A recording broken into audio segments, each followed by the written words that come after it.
ನಮಸ್ಕಾರ, ನನ್ನ ಹೆಸರು ನವೀನ್ ಕುಮಾರ್ ಅಂತ. ಬೋಗ್ಪರ್ತಿ ಗ್ರಾಮದಲ್ಲಿದ್ದೀವಿ. ನಮ್ಮೂರಿಗೆ ರೋಡೇ ಇರಲಿಲ್ಲ ಸುಮಾರು ದಿನಗಳಿಂದ. ಹಿಂದೆ ಮಿನಿಸ್ಟ್ರ್ ಆಗಿದ್ದವರಂತ ಯಾರೂ ಸಹ ಹಾಕ್ಸಿಲ್ಲ. ನಾವು ಈ ಸಲನೂ ಪ್ರದೀಪ್ ಅಣ್ಣನೂ ಹಾಕ್ಸಲ್ಲ, ಸುಮ್ಮನೆ ಹೇಳ್ತಾ ಇದ್ದಾರೆ ಚುನಾವಣೆಗೋಸ್ಕರ ಗೆಲ್ತಾರೆ ಮತ್ತೆ ಹಾಕ್ಸಲ್ಲ ಅಂತ ಅಂದ್ಕೊಬಿಟ್ಟಿದ್ವಿ. ನಾವು ಯಾಕೆ ಹಂಗೆ ಅಂದ್ಕೊಂಡ್ವಿ ಅಂದರೆ ಮಿನಿಸ್ಟ್ರ್ ಆದವರೇ ಹಾಕ್ಸಿಲ್ಲ, ಇನ್ನು ಇವರು ಫಸ್ಟು ಏನು ಹಾಕ್ಸ್ತಾರೆ ಅಂತ ನಾವು ಅಂದ್ಕೊಂಡಿದ್ವಿ. ನಮ್ಮೂರಲ್ಲಿ ಸುಮಾರು ಮನೆಗೂ ಉಗಳಿದ್ದಾವೆ. ಆದರೆ ರೋಡ್ ಸರಿ ಇಲ್ದಿರ ಸುಮಾರು ಜನ ಬಿದ್ದೋಗಿ ಹೆಣ್ಣುಗಳು ಕೊಡ್ದಿರ ನಾನಾ ರೀತಿಯ ಕಷ್ಟಗಳು ಅನುಭವಿಸಿದ್ದೀವಿ. ಈ ಪ್ರದೀಪ್ ಅಣ್ಣ ಹಾಕ್ಸಿಲ್ಲ ಅಂದರೆ ನಾವು ಮನೆ ಚಂದ ಹಾಕ್ಸ್ಕೊಂಡನ್ನು ಹಾಕ್ಸ್ಕೋಬೇಕು ಅಂತ ಫಿಕ್ಸ್ ಆಗಿ ಹೋಗ್ಬಿಟ್ಟಿದ್ವಿ, ಯಾರೂ ಹಾಕ್ಸಲ್ಲ ನಮಗೆ ಅಂತ. ಆದರೆ ನಮ್ಮ ಎಲೆಕ್ಷನ್ ಟೈಮಲ್ಲಿ ಪ್ರದೀಪ್ ಅಣ್ಣ ಬಂದು ಹಾಕ್ತೀನಿ ಅಂತ ಆಮಿಷ ಕೊಟ್ಟ, ಅದನ್ನ ಹಾಗೆ ನೆರವೇರಿಸಿದ್ದಾರೆ. ಇಂಥ MLA ನಮಗೆ ಮುಂದೆ ಸಿಗಬೇಕು, ನಾವು ಅಂಥವ್ರನ್ನ ಗೆಲ್ಲಿಸ್ಬೇಕು, ಯಾವುದೇ ಕಾರಣಕ್ಕೂ ಕೈ ಬಿಡಬಾರ್ದು ಅಂತ ನಾವು ಹೇಳ್ತಾಯಿದ್ದೀವಿ. ಈಗ ಎಷ್ಟು ಲಕ್ಷ ರೋಡ್ ಹಾಕಿರೋ ಟೋಟಲು? ಸುಮಾರು 30 ಲಕ್ಷಗಳ ರೋಡ್ ಹಾಕಿದ್ದಾರೆ. ಇನ್ನೂ ಸ್ವಲ್ಪ ಇದೆ, ಮುಂದಿನ ದಿನಗಳಲ್ಲಿ ಅದನ್ನು ಹಾಕ್ತಾರೆ ಅಂತ ನಾವು ನಂಬಿಕೆ ಇಟ್ಟಿದ್ದೀವಿ. ಅದನ್ನ ನೆರವೇರಿಸ್ತಾರೆ ನಮ್ಮ ಪ್ರದೀಪ್ ಅಣ್ಣವರು. ಇಂಥ MLA ಎಲ್ಲಾದರೂ ನೋಡಿದ್ರೆ? ಈತ MLA ನಾವು ಯಾವ ಕಡೆಯೂ ನೋಡಿಲ್ಲ. ಹಳ್ಳಿನೂ ವಿಸಿಟ್ ಮಾಡ್ತಾರೆ, ಮನೆಗೂ ವಿಸಿಟ್ ಮಾಡ್ತಾರೆ. SC/ST ಕಾಲೋನಿಗಳಿಗಂತೂ ಫಸ್ಟ್ ಪ್ರಿಫರೆನ್ಸ್ ಕೊಡ್ತಾ ಇದ್ದಾರೆ. ಈ ಥರ MLA ಮುಂದೆ ನಾವು ಗೆಲ್ಲಿಸ್ಬೇಕು ಅಂತ ಹೇಳ್ತೇವೆ. ಓಕೆ, ಎಲ್ಲರಿಗೂ ನಮಸ್ಕಾರ. ನನ್ನ ಹೆಸರು ಯಶವಂತ್ ಅಂತ. ಇದೇ ಬೋಗ್ಬರ್ತಿ ಗ್ರಾಮದ ನಿವಾಸಿಯಾಗಿದ್ದೀನಿ.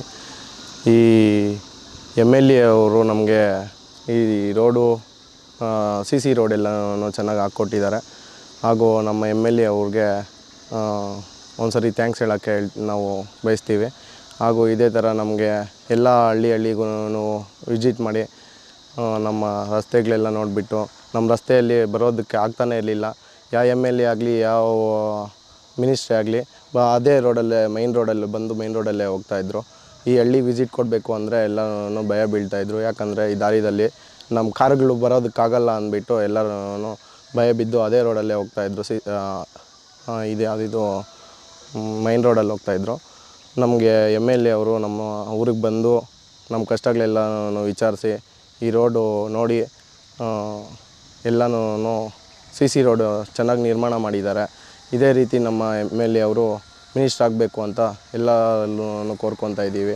ನೀವು ನೋಡ್ದಂಗೆ ಎಲ್ಲ ಜನಗಳು ನೋಡ್ದಂಗೆ ಎಲ್ಲ ಊರುಗಳಿಗೂ ವಿಸಿಟ್ ಮಾಡಿ, ಎಲ್ಲ ಹಳ್ಳಿಗಳಿಗೂ ವಿಸಿಟ್ ಮಾಡಿ SC/STಗೆ ಜಾಸ್ತಿ ಪ್ರೋತ್ಸಾಹ ಕೊಟ್ಟು ಎಲ್ಲ ಬೆಳೆಸ್ತಾ ಇದ್ದಾರೆ ಹೊರತು ಯಾರನ್ನೂ ಕುಗ್ಗಿಸ್ತಾ ಇಲ್ಲ.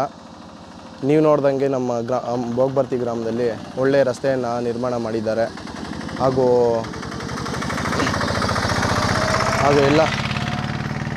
ಎಲ್ಲ ಹಳ್ಳಿಯಲ್ಲೂ ಆಗಲಿ ಎಲ್ಲ ಟೌನಲ್ಲೇ ಆಗಲಿ ನಮ್ಮ ನಾಗೇಶ್ ಅಣ್ಣ ಅವರು ಕಾಂಟ್ರಾಕ್ಟಾಗಿ ಮುಂದೆ ಬಂದು ರಸ್ತೆಗಳನ್ನ ನಾವೇ ಮಾಡಿಸ್ತೀವಿ ಅಂತ ಎಲ್ಲ ಮಾಡ್ತಾಯಿದ್ದಾರೆ. ಅವ್ರ ಬಗ್ಗೆ ಎಲ್ಲನೂ ಸೋಷಿಯಲ್ ಮೀಡಿಯಾದಲ್ಲಿ ಕೆಟ್ಟ ಹೆಸರು ತರಲಿಕ್ಕೆ ಎಲ್ಲನೂ ಬೇರೆಯವರೆಲ್ಲನೂ ಬಂದರೂ ಅದು ಆಗಲ್ಲ ಅಂತ ಹೇಳ್ತಾಯಿದ್ದೀನಿ. ಯಾರೇ ಬಂದರೂ ಒಳ್ಳೆಯ ಹೆಸರು ಯಾವತ್ತೂ ಕೆಡಿಸೋದಕ್ಕಾಗಲ್ಲ ಅಂತ. ಇವಾಗ MLA ನೋಡಿದ್ರೆ ಏನು ಅನ್ಸುತ್ತೆ? ಪ್ರದೀಪ್ ಅಣ್ಣ ನೋಡ್ತಾ ಇದ್ದಾರೆ, ಅವ್ರ ಥರ ನಾವು ಬೆಳಿಬೇಕು. ಹಾಗೂ ಅವರು ಇನ್ನೂ ಬೆಳಿಬೇಕು. ಅವ್ರು ಬೆಳೆದ್ರೆ ನಮ್ಮನ್ನು ಬೆಳೆಸ್ತಾರೆ ಅನ್ನೋ ಒಂದು ಕಾನ್ಫಿಡೆನ್ಸ್ ಇದೆ ಸರ್ ನಮಗೆ. ಅಂದರೆ ಈಗ ಪ್ರದೀಪ್ ಅಣ್ಣ ಅವರು CET ನೀಟ್ ಕೋಚಿಂಗ್ ಕೊಡ್ತಾರೆ. ಹೌದು ಸರ್, ಹೌದು ಕೂಡ ನೋಡಿಲ್ಲ. ಹೌದೌದು, ರಸ್ತೆ ಕೂಡ ಇದೆ. ಇಲ್ಲ, ನಮಗೆ ಬಸ್ ವ್ಯವಸ್ಥೆ ಇನ್ನೂ ಸ್ವಲ್ಪ ದಾರಿ ಇದೆ. ಆ ದಾರಿನ ಮುಕ್ತಾಯ ಮಾಡಿಬಿಟ್ಟು ನಮ್ಮೂರಿಗೆ ಬಸ್ ಹಾಕ್ಸ್ತಾರೆ ಅಂತ ಒಂದು ನಂಬಿಕೆ ಇದೆ. ಹಾಗೂ ಎಲ್ಲ ವಿದ್ಯಾರ್ಥಿಗಳು ಕಾಲೇಜ್ಗೆ ಹೋಗಿ ನೀಟು CET ಎಲ್ಲ ಇದರಲ್ಲೂ ಚೆನ್ನಾಗಿ ಪಾರ್ಟಿಸಿಪೇಟ್ ಮಾಡ್ತಾಯಿದ್ದಾರೆ. ಇವಾಗೂ ನಮ್ಮ ಊರಿನಲ್ಲಿ ಲಕ್ಷ್ಮಿ ಅನ್ನೋರು, ಇದೇ ಊರಿನವರು 546 ತೆಗ್ದಿದ್ದಾರೆ. ಅವರು ಎಲ್ಲ ಅದೇ ಥರ ವಿದ್ಯಾರ್ಥಿಗಳಿಗೆಲ್ಲನೂ ಪ್ರೋತ್ಸಾಹ ಕೊಟ್ಟರೆ ಎಲ್ಲ ವಿದ್ಯಾರ್ಥಿಗಳು ಚೆನ್ನಾಗಿ ಇಂಪ್ರೂವ್ ಆಗ್ತಾರೆ ಸರ್. ಅಂದರೆ ನೀವು ಹುಟ್ಟಿದಾಗಿಂದ ಇಲ್ಲಿ ರಸ್ತೆ ಅನ್ನೋದೇ ನೋಡಿರಲಿಲ್ವಾ ಸರ್? ನಾವು ಇಲ್ಲಿ ಹುಟ್ಟಿದಾಗಿಂದ ಅಲ್ಲ, ನಮ್ಮ ತಾತ ಮುತ್ತಾತ ಕಾಲದಿಂದನೂ ಈ ಊರಿಗೆ ರಸ್ತೆನೇ ಇರಲಿಲ್ಲ. ಕಾಲ್ದಾರಿದಲ್ಲಿ ನಡ್ಕೊಂಬರ್ಬೇಕಂದ್ರೂ ತುಂಬ ಡಿಸ್ಟರ್ಬ್ ಆಗ್ತಾಯಿತ್ತು, ಎಲ್ಲ ಬಿದ್ದೋಗ್ತಾಯಿದ್ರು. ಇದೇ ದಾರಿದಲ್ಲೇ ಸುಮಾರು ಒಂದು 5 ವರ್ಷ ಹಿಂದೆ ಒಬ್ಬರು ಬಿದ್ದು ಕೈ ಕಾಲೆಲ್ಲನೂ ಮುರಿದಿದೆ. ಅದೆಲ್ಲ ನಮ್ಮ ಕಣ್ಣಾರೆ ನೋಡಿದ್ದೀವಿ ಸರ್ ನಾವು. ಅಂದರೆ ಪ್ರದೀಪ್ ಅಣ್ಣ ಅವ್ರು ಗುರುತಿಸ್ಬಿಟ್ಟು ಹಾಕ್ಸಿದ್ದಾರೆ. ಹೌದೌದು ಸರ್. ಅಂದರೆ ಇವಾಗ ಪ್ರದೀಪ್ ಅಣ್ಣವರು ಅದೆಲ್ಲ ನೋಡಿಬಿಟ್ಟು ಅದೆಲ್ಲ ವಿಚಾರಿಸಿ ಯಾವ MLA ಫಸ್ಟ್ MLAಗಳೆಲ್ಲ ಬಂದಿದ್ದಾರೆ, ಬಂದರೂ ಊರಾಗೆ ಬರ್ತಾ ಇರಲಿಲ್ಲ ಸರ್ ಅವರು.